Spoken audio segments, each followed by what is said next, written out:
एक भक्त प्रवर कालिदास जी वे हैं जो इसी कोटि के महापुरुष थे।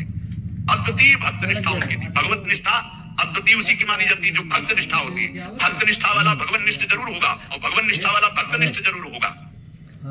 कालिदास जी श्री रघुनाथ दास गोस्वामी के गांव से 1.5 कोस दूर रहते थे। उसी कुल के थे और ठीक वैसे ही भक्ति थी जैसे पूज्य रघुनाथ दास गोस्वामी की। भगवान नाम में इनकी इतनी निष्ठा थी कालिदास जी की। उठते बैठते सोते जागते खेलते हंसते बात करते हर समय इनकी जिह्वा पे नाम चलता रहता। अगर ये कुछ बोलते तो पहले नाम बोलते फिर चर्चा करते। देखो प्रायः सत्संग में कहा है कि अगर आप नाम जापक उपासक हो तो चिंता मत करो, पर आपको जब बात करनी तो पहले धीरे से बोलो राधा, फिर बात करो, बीच में फिर बोलो राधा, फिर जब बात का विश्राम करो राधा। अगर इतनी सावधानी रखोगे तो पूरी बात जो आपने की वो भजन हो जाएगा आपका। कोई कार्य प्रारंभ कर रहे राधा, कार्य के बीच में बोलो राधा राधा, कार्य के समापन में बोलो राधा, और वो कार्य समर्पित वो भगवत प्राप्ति करा देगा। आप बात को पकड़िए। वो किसी बात को बोलने के पहले नाम बोलते थे। वो भगवत नाम के बिना तो बोल ही नहीं सकते थे, पहले बोलते थे राधा। ये भक्ति की पहचान है। विभीषण जी जब उठे तो राम राम राम, हनुमान जी ने राम नाम ते सुमिरन की ना, हृदय हरसी कपि सज्जन चीन्हा, ये सन हट करी हो पहचानी साधु ते होए लगा। ये संत है क्योंकि सो के एकदम उठते हुए बोला राम राम। ये भक्त का लक्षण है। ऐसा सबको करना चाहिए। नींद खुले तो पहले भगवान नाम उच्चारण करते हुए ही पृथ्वी को प्रणाम करके पैर रखना चाहिए। अद्भुत नाम निष्ठा थी कालिदास जी की। बिना नाम के वो बात ही नहीं करते थे, पहले नाम उच्चारण। और ये नाम उच्चारण, नाम में प्रीति कहां से प्राप्त हुई? बहुत सूक्ष्म बात है। इनकी भक्तों में बहुत बड़ी प्रीति थी, इसी से इनको नाम में इतनी प्रीति हुई। अब आजकल कोई बिरला ही ऐसा होता है जिसको किसी भक्त की प्रशंसा सुन के ईर्ष्या न होती, जबकि हमारी भक्ति का स्वरूप ये है कि किसी को सुने तो नाम जप कर रहा है, उसका बड़ा यश हो रहा है, वो ऐसा है, तो हमारे अंदर लालसा होनी चाहिए कि इनकी चरण रज माथे पे लगाएं, कभी इनका जूठन मिल जाए, कभी इनका चरणामृत मिल जाए। ये भक्तों की बात थी। हमारे अंदर क्या होता है? अहम प्रदान होता है, तो लगता क्या है, इतना हुआ, क्या हुआ, वो उससे मात्सर्य और ईर्ष्या प्रकट हो जाती है। ये भगवत विरोधी वार्ता है। अंदर ये बात नहीं आनी चाहिए। जहां वो सुनते कि अमुक जगह भक्त बहुत नाम जापक हैं, तो बहुत धनी थे और साधारण वेश में छुप करके जाते कि बिल्कुल ऐसे दीन गरीब बन करके और उनकी सेवा करते। भक्तों को अच्छे अच्छे पदार्थ खिलाने में उन्हें परमानंद का अनुभव प्राप्त होता। और ऐसा सिद्धांत भी है कि जैसे गर्भवती माँ को भोजन पवाओ तो बच्चे को अपने आप पहुंच जाता है, ऐसे हृदय में हृदयस्थ विराजमान भक्तों के प्रभु है, तो भक्तों को पवाओ तो प्रभु का अपने आप भोग लग जाता है। भक्तों के मुख से प्रभु बहुत आनंद पूर्वक पाते हैं। भक्तों को जब श्रद्धा पूर्वक सुस्वाद प्रसाद पवाया जाता है तो उसके स्वाद का अनुभव स्वयं भगवान श्री कृष्ण करते हैं। भक्तों को जब पवाया जाता है, भगवान को अपने भोग लगाने से इतनी प्रसन्नता नहीं होती जितना संतों के भोग लगाने से होती। इसी बात को एक भक्त ने पकड़ लिया और संतों को पवाना शुरू किया श्रद्धा से। अब उनके पास एक सीमित अर्थव्यवस्था थी। अगर संतों को पता है कि बहुत श्रद्धा पूर्वक यहाँ प्रसाद पवाया जाता है तो बिना बुलाए भी कृपा करके आने लगते हैं। वहां खूब संतों का आगमन होता और बनवा के पवाते। धीरे धीरे संपत्ति राधे श्याम। अष्ट धातु के ठाकुर जी थे, तो ठाकुर जी की जितने सेवा पात्र थे स्वर्ण चांदी के जो थे सब बेचकर संत को पवा दिया। ठाकुर जी से कहा कल अगर संत आए व्यवस्था नहीं हुई तो सरकार आपको बाजार में ले जाएंगे, वो आपको बेच देंगे, क्योंकि संत भूखे नहीं जाएंगे, वहां पे रह गए हमारी संपत्ति। भगवान ने कहा कि हमारे संबंध से तो संतों को बस आप संतों के पाने से प्रसन्न होते हैं, मैंने सुना है। आप अपने भोग लगाने से उतना प्रसन्न नहीं होते, तो अब कल संत आएंगे, अगर उनके भोग की व्यवस्था नहीं तो तैयार रहना, हम आपको बाजार में बेच देंगे। भगवान हंस दिए और कहा जो संतों की सेवा करता है उसके यहाँ ऐश्वर्य की कमी नहीं रहती। और जरा सा उनका कृपा कटाक्ष कुल परंपरागत लक्ष्मी जी उनकी सेवा में उपस्थित हो गई। तो जो श्रद्धा पूर्वक भक्तों को सुस्वादु पदार्थ प्रसाद पवाते हैं, भगवान भक्तों की जिज्ञासा से पान करते हैं। भगवान को स्वयं भोग लगाने से इतनी प्रसन्नता नहीं होती जितना संत और भक्तों को पाने से होती है। भक्तों को खिलाकर और उनका किसी भी तरह से उच्छिष्ट पाना, ये इनका स्वभाव था कालिदास जी का, इसीलिए इनके निरंतर नाम चलता था।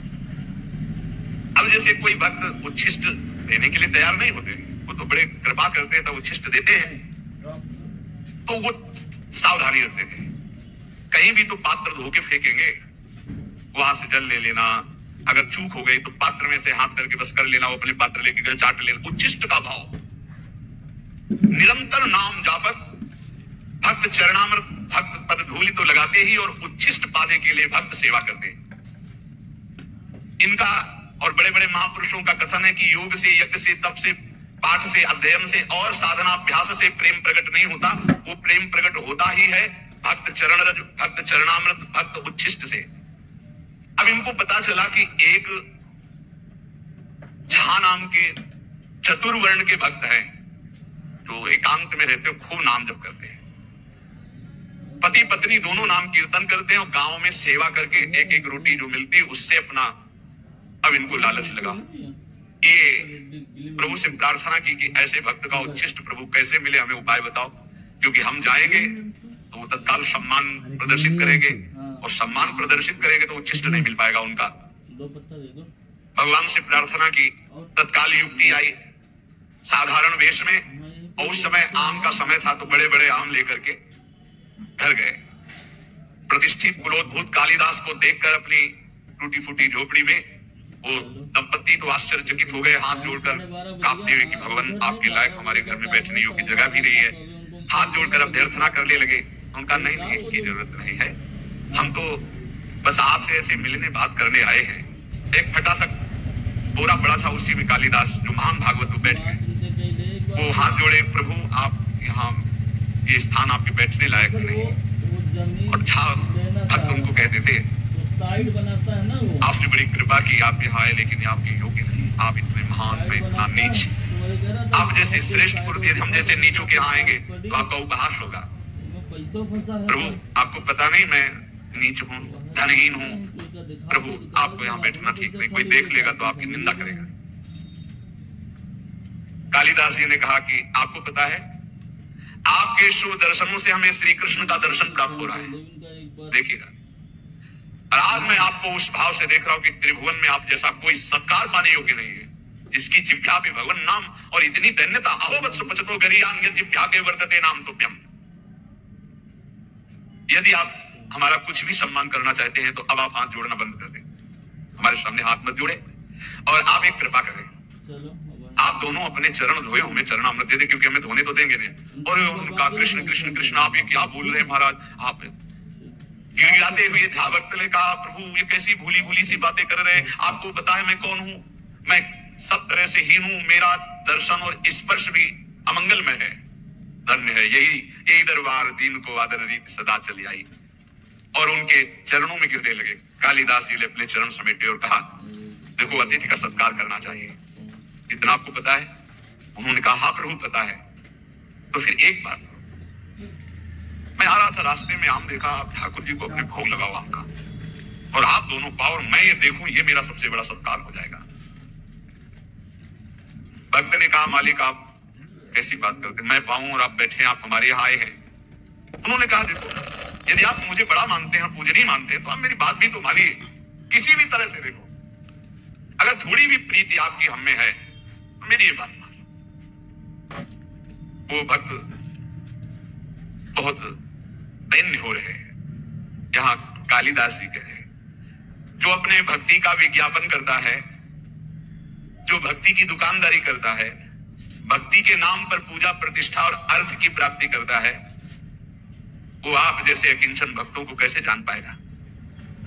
अहंकार रहित, साधना के बल से रहित, केवल प्रभु के नाम और प्रभु के आश्रित आप जैसे निर्मल भक्तों का संग तो केवल हेतु की कृपा से होता है।